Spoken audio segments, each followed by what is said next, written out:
how Avid isn't just like a class. It doesn't just feel like a class. It feels like I don't know how to say. It feels like a big family, and you're not just doing like things to help you organize and stuff. Like you talk about real life stuff and like helping us prepare more for other things.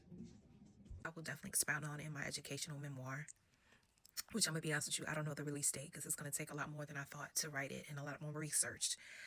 Is that make sure your students feel seen, make sure your students feel heard.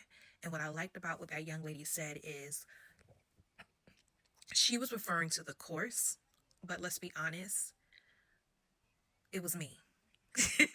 It was the environment that I cultivated in that classroom. Even before I taught Avid, I tried to make my kids feel like we could talk about anything. Sometimes it got us in trouble.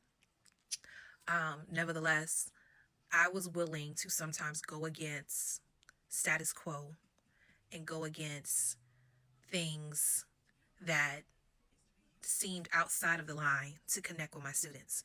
Now, I do believe you have to know what is appropriate and not appropriate, but there were certain topics, as some of you knew, that I had with my kids, you're like, oh my gosh. But to this day, those kids come up to me and Miss Jenkins, I just thank you. And those things you told me, I remember. And I'm so glad that you told me those things. So sometimes as a teacher, we have to be willing to go against the grain. But if you have a relationship with those kids, you can. There's certain things you can do. Like when I got in trouble for things that I said, it wasn't because kids went and snitched on me. It was teachers when they would find out, especially that first year that I taught at this particular school. I taught in other people's classroom because I was a floating teacher. I didn't have a classroom. And there was one particular teacher who went back and told the principal and admin everything that she felt I was doing was inappropriate. And the reality is, it wasn't. That's going to be a chapter, a discussion for another day. Let me give you an example. We were reading one of the Bluford series books,